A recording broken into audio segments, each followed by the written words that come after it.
ঘটা, তোকে একটা কথা ভাবছি জিজ্ঞাসা করব।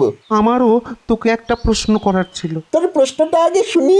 দেখ, তুই কিন্তু প্রথমে বলবি বলেছিলি। বল বল, সত্যি কিনা বল। এই রে, সত্যি কথা বলতে হবে? খুব মুশকিলে ফেললি রে ঘটা। জীবনে আজ পর্যন্ত একটা সত্যি কথা বলেছিস তুই? ও মা, আমিও তো তোকে ঠিক এই কথাটাই বলতে চেয়েছিলাম। ছোটবেলা থেকেই তুই মিথ্যে বলিস। আরে তার জন্যই তো বাপ গুরুর কাছে নিয়ে গেল, বললো একে নিয়ে নাও, ও একদিন পাক্কা চোর হবে, একটাও সত্যি কথা বলে না। আমারও তো তাই। পাড়ার লোক বাবাকে বলে গেল, তোমার এই ছেলে যে হারে মিথ্যে বলে, বড় হয়ে হয় চোর আর না হয় ডাকাত হবে।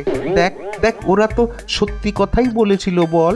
দেখ, এখন হাতে কোনো কাজ নেই, এই সময়টা একটু সাধুগিরি করলে কেমন হয়? আরে আমিও তো তাই ভাবছিলাম, কিন্তু ওই সাধুগিরি করতে কি কি লাগে বলতো? সাধু হওয়ার জন্য বেশি কিছু লাগবে না, একটা জটা, দাড়ি আর গায়ে ছাই ভস্য, ব্যাস। একমাত্র ছাই চুরি করতে হবে, আর বাকিগুলো তো রামপদর দোকান থেকেই কিনে নেব। কোথাকার আমির সাহেব এলেন রে, বলে কিনা কিনে নেব। মোহর পাবি কোথা থেকে? হ্যাঁ, মোহর পাবি কোথা থেকে? ওই সামান্য মোহর মন্ত্রী আমাদের দেবে, দেখে নিস। কাজই দিতে পারছে না, মন্ত্রী দেবে আবার মোহর? ছাড়, একেবারে হাড় কেপন লোক।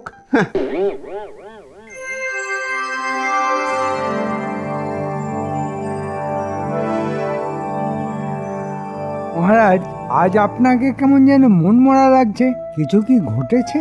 হ্যাঁ, একটা অন্যায় করে ফেলেছি। ভাবছি তার থেকে উদ্ধার পাবো কি করে। কি এমন অন্যায় করে ফেলেছেন যে আপনি এত উদ্বিগ্ন হয়ে আছেন? আসলে অনেক দেরি করে ফেলেছি তো, তাই ভাবছি।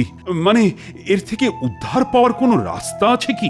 আগে শুনি, অবশ্য যদি আপনি বলতে চান তবেই বলবেন। আরে, তোমাদের বলবো না তো কাকে বলবো? আসলে কাল রাত্রে আমার স্বর্গত মাতৃদেবী আমার স্বপ্নে দেখা দিয়েছেন। আমায় খুব বকাবকি করলেন। কেন কেন বকাবকি করলেন কেন? মহারাজ, মায়ের বকা তো সারা জীবনই খেতে হয়। আহ গোপাল, মহারাজের সঙ্গে তার মন্ত্রীর কথা হচ্ছে, তার মধ্যে তুমি কেন কথা বলছো? না না মন্ত্রী, বিষয়টা তেমন কিছুই নয়। আসলে আমার মা তাঁর শেষ ইচ্ছা প্রকাশ করেছিলেন যে তার মৃত্যুর পর যেন 10 জন সাধু সজ্জনকে পেট পুড়ে খাওয়ানো হয়, আর আমিও সেটা হাজার কাজের মধ্যে না ভুলে গেছিলাম। মহারাজ, আমিও পাঁজিতে দেখেছি রাজ্যে ভয়ঙ্কর সময় আসছে।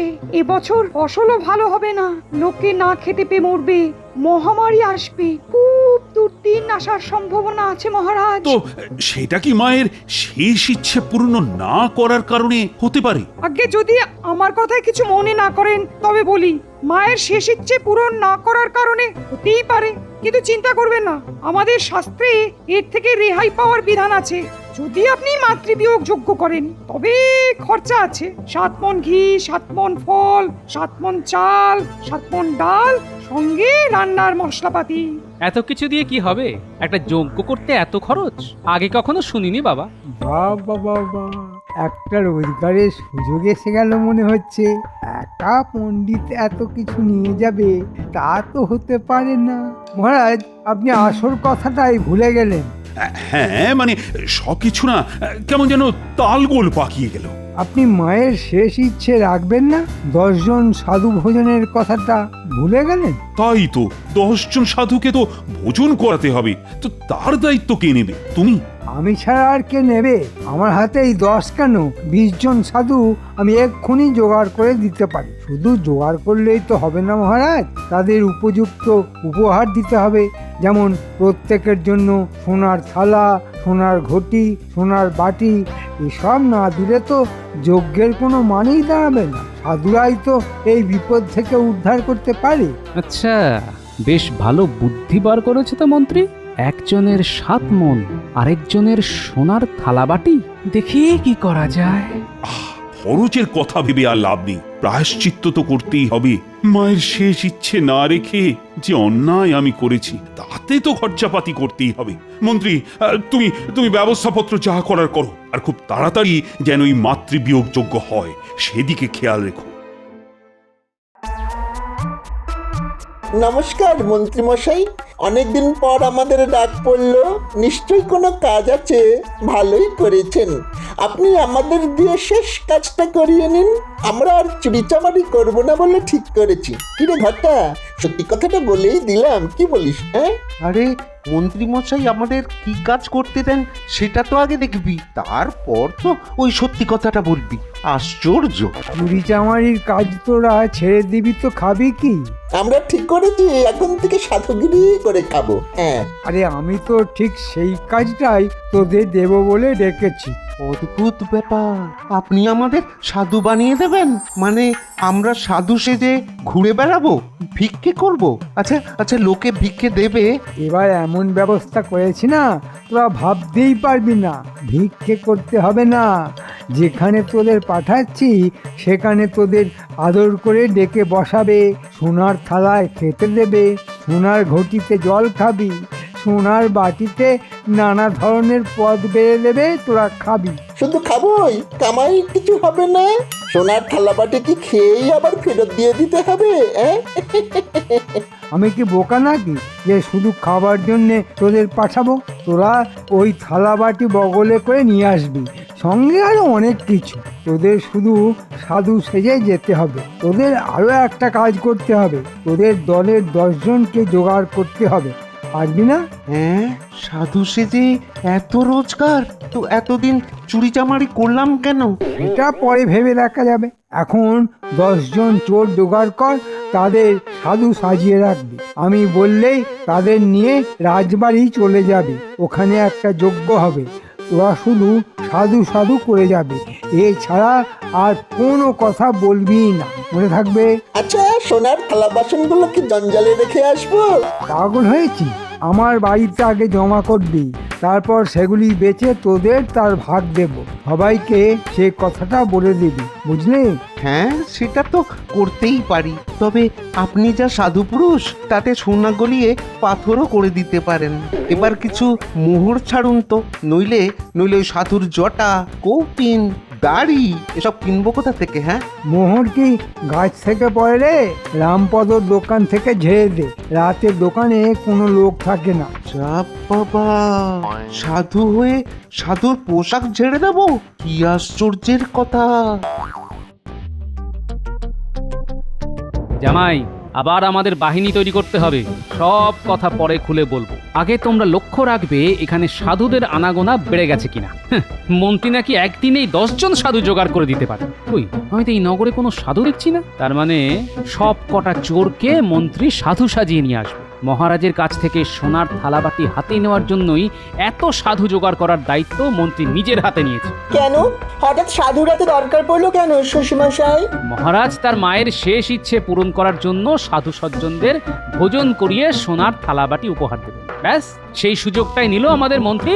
তাই তোমাদের উপর দায়িত্ব দিলাম সাধুদের উপর নজর রাখা।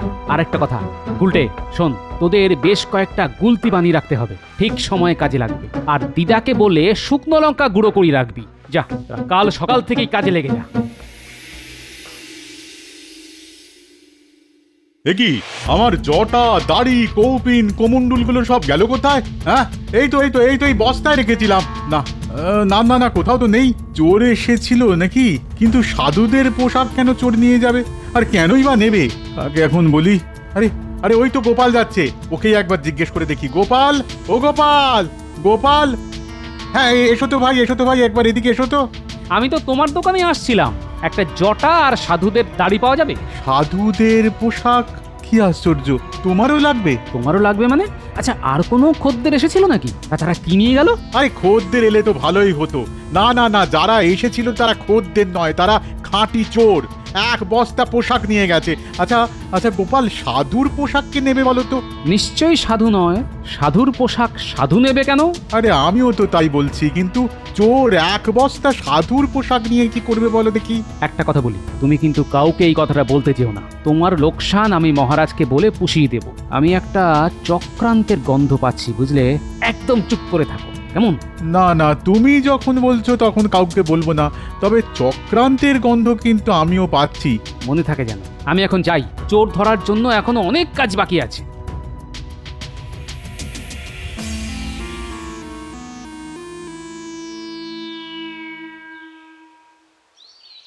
আরে গোপালজি, তা এত সকালে আমার বাড়ি? না মানে একটা কথা সেদিন বলতে ভুলে গিয়েছিলাম। তা সেদিন ভুলে গেছিলে তো কি হয়েছে, আজ বলো। আসলে সেদিন মহারাজ যে স্বপ্ন দেখেছিলেন সেই স্বপ্ন কাল রাতে আমি দেখেছি। তোমার মা তোমাকে স্বপ্নে দেখা দিয়েছেন, এ তো খুব সুখের কথা। তা তোমার মা কি বললেন স্বপ্নে? আসলে মার চিতার মাটি আমার কাছে রাখা ছিল। মা স্বপ্নে বললেন, এগুলো রেখে আর কি করবি, মহারাজের যে মাতৃবিয়োগ যজ্ঞ হচ্ছে সেখানে আগুনে দিয়ে দিস, তাহলে আমার আত্মা শান্তি পাবে। মাতৃবিয়োগ যজ্ঞ সম্পর্কে তুমি কি জানো? আমি কি আর তোমার মতো জানি?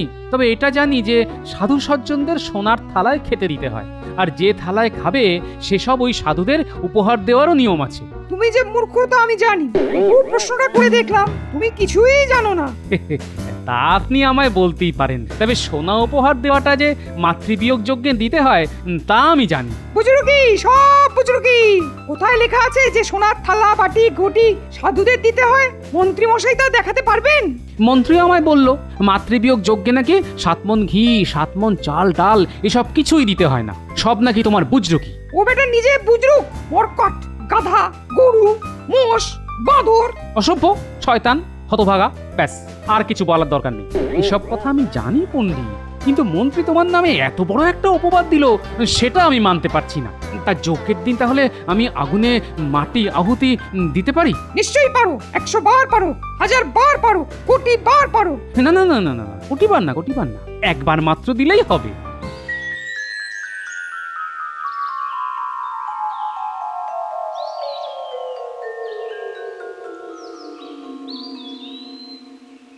এই গুলটে, ওই দেখ দুটো সাধু এদিকেই আসছে রে, দেখেই মনে হচ্ছে চোর। সাধু সেজে আছে। এই একটু পেছনে লাগিয়ে আয়, আয় আয়। বেটার দাড়ি খুলে দি। না, তাহলে না ওরা সতর্ক হয়ে যাবে রে। প্রণাম সাধু বাবা, এবার টোল থেকে আমায় তাড়িয়ে দেবে বলেছে, সংস্কৃতে শূন্য পেয়েছিলাম বলে। এখন কি করি সাধু বাবা? সাধু সাধু, আমার না কানে পোকা ঢুকেছে, মাথার মধ্যে কামড়াচ্ছে, মাথাটা কেটে বাদ দিয়ে দি। সাধু সাধু। এই আমার মুন্ডি চলে যাবে আর তুমি বলছো সাধু সাধু? দুষ্টু, এদিকে সাধুর মতো কথা হলো? হ্যাঁ কিরে ঘটা, আর কিছু বলতে বলেছিল? না না না, আর কিচ্ছু বলতে বলেনি।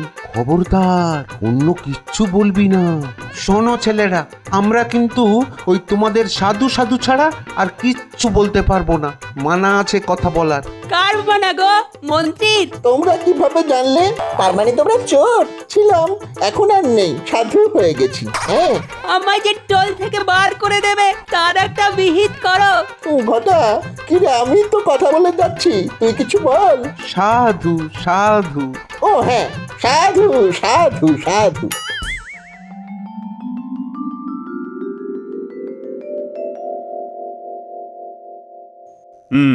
তাহলে মন্ত্রী, তোমার সব ব্যবস্থা পাকা তো? কাল তাহলে মাতৃবিয়োগ যজ্ঞ হচ্ছে? আগে হ্যাঁ মহারাজ, সব কিছুর প্রস্তুতি নেওয়া হয়েছে। যাদের জন্য এত আয়োজন, তা সেই সাধু সজ্জনরা আশা করি এসে গেছেন। অনেকেই এসেছেন মহারাজ, দেখতে সাধুর মতন, তবে সজ্জন কজন তা বলতে পারছি না। তুমি কে হে বলার? যারা এসেছেন তারা দূর দেশ থেকে এসেছেন, কেউ কাশী, কেউ বা বারাণসী থেকে, শুনেছি হিমালয় থেকেও কেউ কেউ এসেছেন। মন্ত্রীমশাইয়ের কাজের কোনো ত্রুটি নেই। মাত্র দুদিনে এতজন সাধু কাশী হিমালয় থেকে এসেছেন, কি করে এলেন তা নিয়ে কোনো প্রশ্ন কিন্তু আমি করতে পারছি না। কাশী থেকেও এসেছেন, আবার বারাণসী থেকেও এসেছেন, এটাই বা কি করে সম্ভব হলো? সেটা আমার মাথায় ঢুকছে না মহারাজ। তোমার মোটা বুদ্ধির মাথায় এই ব্যাপারটা ঢুকবে না। আচ্ছা, তারা কি যোগ বলে উড়ে এসেছেন? নিশ্চয়ই তাই, নইলে এত তাড়াতাড়ি তারা এলেন কিভাবে? মনে হয় সোনার টানে। কি বিজ্ঞানী, তোমার কি মনে হয়? মাধ্যাকর্ষণ শক্তিকেও হার মানাতে পারে সোনার শক্তি, তীব্র তার আকর্ষণ। হ্যাঁ দেখলেন দেখলেন মহারাজ, বিজ্ঞানী কি সুন্দরভাবে এই বিষয়টা বুঝিয়ে দিল। বহুদিন পর বিজ্ঞানী একটা ভালো কথা বলে ফেলল। ওর মাসোহারা একটু বাড়িয়ে দিলে ভালোই হবে মহারাজ। আজ দুটো সাধুকে না পাপাত করে ধরেছিলাম, বেটারা একদম জালি। মুখে তো খালি সাধু সাধু বলে, তবে আমাদের সঙ্গে পারবে? বেটারা শিকারি করে নিল, যে মন্ত্রী তাদের কথা বলতে বারণ করেছে। কালকেই সব ফাঁস হয়ে যাবে। তবে হ্যাঁ, তোদের গুলি সব তৈরি আছে তো? আমাদের অস্ত্র শস্ত্র নিয়ে একদম চিন্তা করো না। তুমি বললেই বান মেরে মেরে ওই ভণ্ড সাধুদের জটা এমন ভাবে খুলে দেব যেন আর কোনোদিন জটাই না পড়ে। কিরে, সব তৈরি তো? তোদের লোকজন সব জটা দাড়ি লাগিয়ে নিয়েছে তো? আগে লাগিয়ে নিয়েছে। আজ কিন্তু একটা ব্যাপার ঘটেছে। কি আবার ঘটালি? তোদের কথাবার্তা শুনলেই না আমার বুক ধড়ফড় করে। না না না না না, তেমন কিছু নয়। আসলে ওই আজকে একটু কথা বলে ফেলেছিলাম কি না, এই আর কি। সর্বনাশ! কি কথা? ভিতরের কথা কাউকে বলিসনি তো? মাথা খারাপ, শুধু বলেছি আমরা চোর ছিলাম, এখন সাধু হয়ে গেছি। হ্যাঁ, তা এটা খারাপ কথা হবে কেন? চোর তোরা তো বটেই, আজ সাধু হয়েছিস, হতেই পারে। আর কিছু বলিসনি তো? না না, তেমন কিছু বলিনি। শুধু মুখ ফসকে বলে দিয়েছিলাম যে আপনি আমাদের পাঠিয়েছেন। তোরা আমার নাম বলে দিয়েছিস? ও, সর্বনাশ করে দিয়েছিস। আপনি এই ব্যাপারটা নিয়ে একদম ভাববেন না মন্ত্রী মশাই। আমরা গিয়ে বলে দেব যে আপনি আমাদের পাঠাননি, আমরা এমনি এমনি এসেছি, ব্যাস মিটে গেল।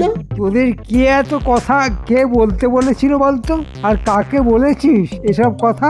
ওই একটা ডেপো মতো বাচ্চা ছেলে, বেটাকে এমন সব উত্তর দিয়েছে না আর কখনো আমাদের প্রশ্ন করতেই সাহস পাবে না। হ্যাঁ, তোরা আমার সর্বনাশ করে দিলি রে। ওই ডেপো ছেলেটা মনে হচ্ছে গোপালের বাহিনীর কেউ হবে। তাহলে কাল একেবারে সকালে যজ্ঞ মণ্ডপের পিছনে যে গাছটা আছে তার ডালে বসে থাক গুলতি নিয়ে। আমি যেই সাধু সাধু বলে চেঁচিয়ে উঠবো, তোরা গুলতির গুলি ছুড়বি সাধুদের জটা লক্ষ্য করে, বুঝলি? মন্ত্রীর বড্ড বার বেড়েছে। দেবো এমন না, তখন বুঝবে। আমিও কিছু কম যাই না, কিন্তু কি করতে পারি? আচ্ছা, একটা বুদ্ধি মাথায় এসেছে। যজ্ঞের আগুনে এমন ধুনো দেব যে ওই ভণ্ড সাধুগুলি পালাবে। তারা যদি আসল সাধু হয় তাহলে এই ধুনো ঝাঁজ নিতে পারবে। যদি বেটারা মন্ত্রীর সাজানো হয় তবে তাদের পালাতেই হবে। দেখি কে জেতে। আজ যা একটা বুদ্ধি পার করেছি না, মন্ত্রীর 12টা বাজিয়ে তবে ছাড়বো। আচ্ছা গোপাল, ওই সোনার থালাবাটি কে নিয়ে যাবে? মন্ত্রী। ও যদি নেয় তাহলে কিন্তু 7 মণ চাল আর ডাল আমিও নেবো। অতটা নেই, আছে মাত্র 2 মণ করে। আমি মহারাজকে বলে কমিয়ে দিয়েছি। ভালোই করেছো। অন্ন নিয়ে অন্যায় করা ঠিক নয়। খেয়ে পড়ে আছি, চালাকি করতে গেলে হয়তো না খেতে পেয়ে মরবো।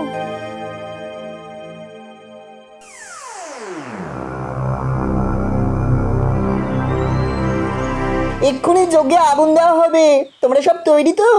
একদম। দাদু চেঁচালে গুলতি থেকে গুলি ছুটবে। কি করে ভণ্ড সাধুগুলো জটা সামলায় এবার আমরাও সেটা দেখবো। স্বাগত স্বাগত সাধু সমাজ, আপনাদের প্রণাম জানাই।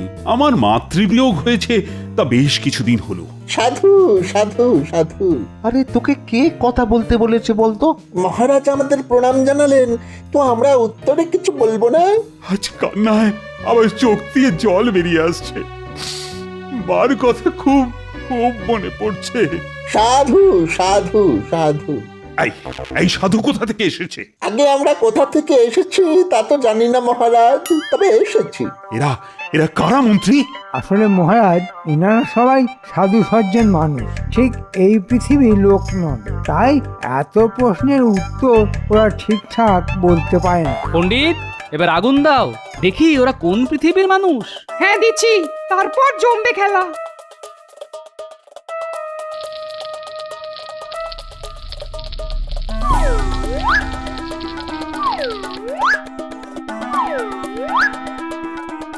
বাপরে বাপরে বাপ, এই গোপালকে ছিটিয়েছে বলতো? ওরে বাবারে বাবারে বাবা, ওরে বাবারে। লঙ্কা ছাড়া আর কি হতে পারে? হ্যাঁ, চাও। এই রে এই রে, এই হাঁচি মারতে গিয়েছে আমার দাড়ি খুলে গেল। চল চল পালাই, চল চল এক্ষুনি পালাই পালাই। সাধু সাধু। গুলটে টিপ করে জটায় মার যাতে চুল বেরিয়ে পড়ে। হ্যাঁ তুমি চিন্তা করো না, এমন টিপ করে মারবো যে চুল কেন সঙ্গে ঠ্যাংটাও খুলে নেব।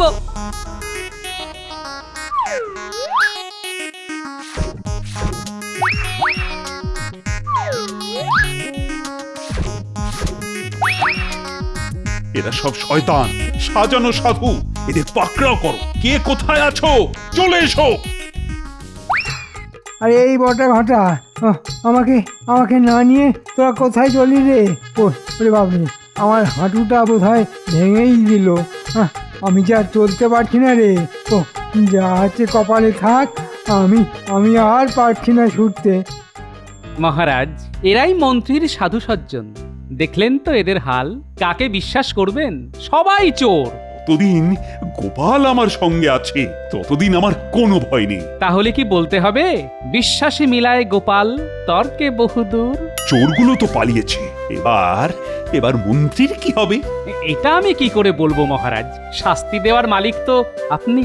ওর একটাই শাস্তি হতে পারে, উকুন ভর্তি দাড়ি আর জটা পুড়িয়ে ওকে রাজবাড়ির সামনে বেঁধে রাখা হোক।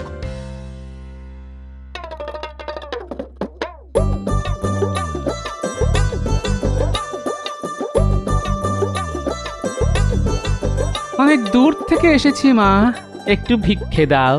এই তোমরা সাধু সজ্জন মানুষ, কিন্তু এত বেলা এলে কি করে খাবার দেওয়া যায়? একটু সবুর করো তোমরা।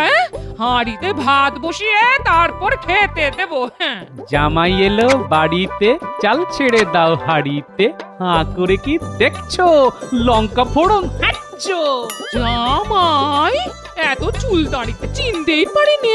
তো বাবা, তুমি ওকে শ্বশুরের মতো সাধু হয়ে গেলে নাকি? না না না, সাধু হতে যাবো কেন? জমিয়ে ইলিশ মাছ ভাজা খাবো।